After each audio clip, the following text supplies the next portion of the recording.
So the definition that I've given you here is the formula that is used by the OECD, the Organization for Economic Cooperation and Development.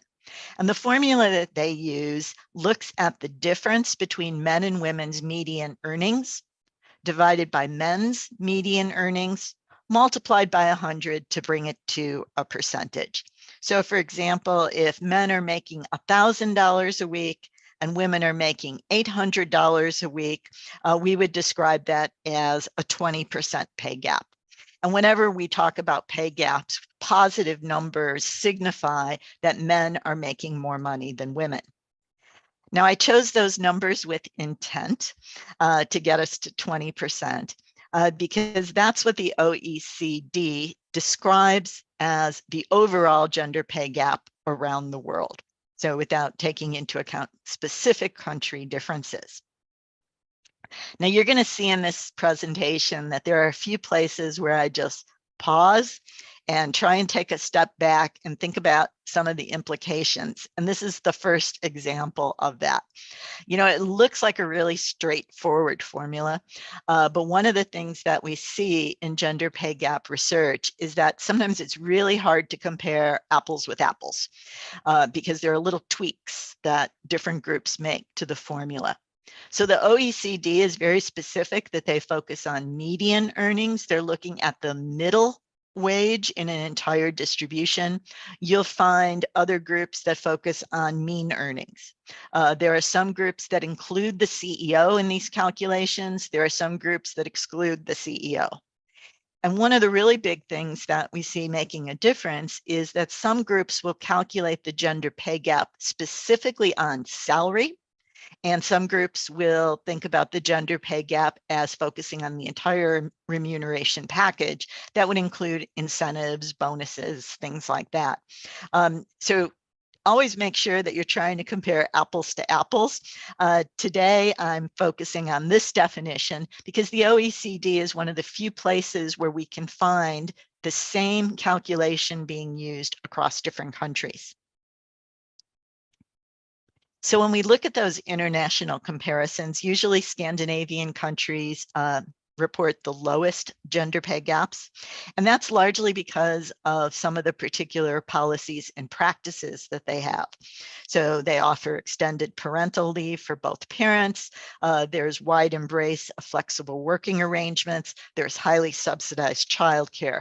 And those things tend to narrow the gender pay gap.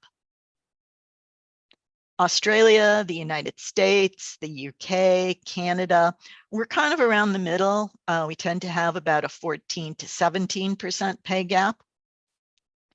And at the other end, we have South Korea, Israel, and Japan with pay gaps around 20 to 30%. So I just want you to appreciate, wow, you know, these are really wide ranges. We have incredible diversity in gender pay gaps in different parts of the world. We also have quite a range of gender pay gaps in different occupational sectors.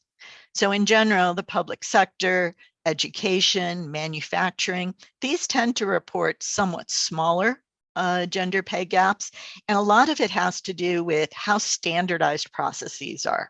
So in the public sector, there tend to be very standardized wage structures, so not a lot of deviation. A lot of times the public sector is setting wages in agreement with unions, so they're very well defined. Manufacturing, it's very easy to define performance based on objective output. People might even be paid on piece rate. So these sectors tend to have smaller gender pay gaps. Where we see big gender pay gaps is in areas like healthcare, finance, and professional services. And there's a couple of things that really distinguish those occupations. One is that in areas like professional services, the definition of performance can be really subjective. So now we're not measuring how many widgets you manufactured, but it might be about client satisfaction or the size of the projects. So there's a certain kind of subjectivity that gets built into those kinds of evaluations. The other thing that's really important about all three of those sectors is that they tend to be areas that employ lots of women, but at the top, we tend to see men dominating the leadership roles. So in the academic literature, we often talk about male-dominated hierarchies, and we also use the term class escalators to describe these occupations where there's plenty of women, but they're not necessarily in leadership roles. Now, when we talk about the causes of the gender pay gap, there are many, and I'm just going to focus on 4 of the ones that I think of as the really big ones. So it's really interesting that when we look at MBA programs, and we look at men and women graduating from the exact same MBA program in the exact same year and going out onto the job market in the same economy, we see these very small but very consistent gender pay gaps. So women are making just a little bit less than the men from getting out of their same MBA program. But what happens over time is we give people pay raises based on their past salary. So we often say, oh, you're a great performer, I'll give you a 12% pay raise. But if both the man and the woman are getting a 12% pay raise on a small differential, the gap is widening. And in fact, gaps like this widen over people's careers. So by the time men and women retire, women have saved only half the amount for retirement that men have. So little differences at the start really add up over time. As a general rule, anytime that you're making pay decisions based on pay that someone made before in a previous job or what they made last year, you're probably creating a gender pay gap.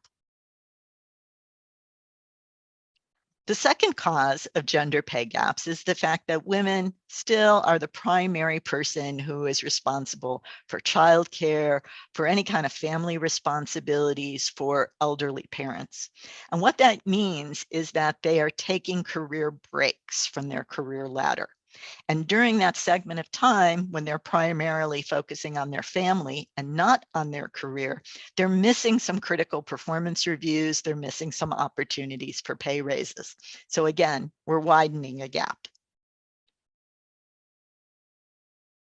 Third factor is related to leadership gaps. Naturally, the jobs at the top of the organizational hierarchy pay more than jobs at the bottom of the hierarchy. And we tend to find fewer women at the top than we find at the bottom. There's a really interesting pattern that we see in how men and women get promoted. We make a distinction between getting promoted based on performance and getting promoted based on potential. Women are more likely to be high performers in the role that they had. They take on increasingly more responsibility until they're actually doing the job above them, and that's when they get promoted. Men are more likely to get promoted because someone sees potential that they could grow into a higher level job. But what that means is that they tend to get promoted a little bit faster than women do. So they reach the higher paid jobs a little more quickly. And then finally, there's occupational segregation. The places where we see a lot of women working is in early education, in healthcare, and in childcare. And these are occupational sectors where historically we haven't paid very well. So they tend to be low paid jobs to begin with. So here's my second opportunity to pause. So here are these causes of the gender pay gap. And what I point out is that these causes make it really difficult to motivate organizations to correct gender pay gaps. It's really hard to generate a sense of stakeholder outrage, to get organizations to do something to fix this problem.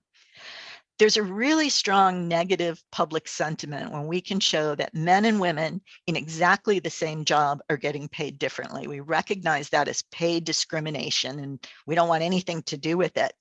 But these causes are more complicated, right? Because it's so easy for stakeholders to say, but women choose to have a family. Women want to focus on their family. Women are choosing these occupations. We wouldn't want to force women into occupations that weren't their first choice. And that's absolutely true. We wouldn't want the gender pay gap to be fixed by constraining people's choices. But what I think we don't really appreciate is that these are choices that are good for society as well as individual women. And as a society, we haven't done a very good job of supporting those choices. So there's a much bigger picture here outside of individual choice.